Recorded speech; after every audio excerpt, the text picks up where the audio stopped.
আমি প্রশাসনের কাছে অনুরোধ করব যে চিরুনি তল্লাশি হোক ভাঙড়ে, এই চিরুনি তল্লাশি করে এই ধরনের যা অবৈধ অস্ত্র শস্ত্র আছে উদ্ধার হোক, মানুষ শান্তির সাথে থাকুক। আর শওকত মোল্লা সাহেবকে জিজ্ঞাসাবাদ করা হোক, আসল রহস্য উঠে আসবে। এনআইএ এসেছিল, জানি না তারা কেসটা টেক আপ করছে কি করবে না, এটা অবশ্যই তদন্ত হওয়া দরকার এবং ভাঙড়ের মানুষ যাতে শান্তিতে থাকে তার ব্যবস্থা করা প্রশাসনকে দেখতে হবে।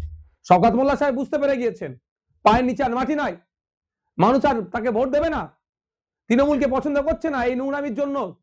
একদিকে ওয়াকফ থেকে শুরু করে ওবিসি থেকে শুরু করে আর এসআইআর পড়বে, যেভাবে তৃণমূল নাটক করে গিয়েছে তখন মুখ ঘুরিয়ে নিচ্ছে, জিতার জন্য এই ধরনের অবৈধ অস্ত্র শস্ত্র মজুদ করছে। আমরা চরম বিরোধিতা, ধিক্কার, নিন্দা জানাচ্ছি।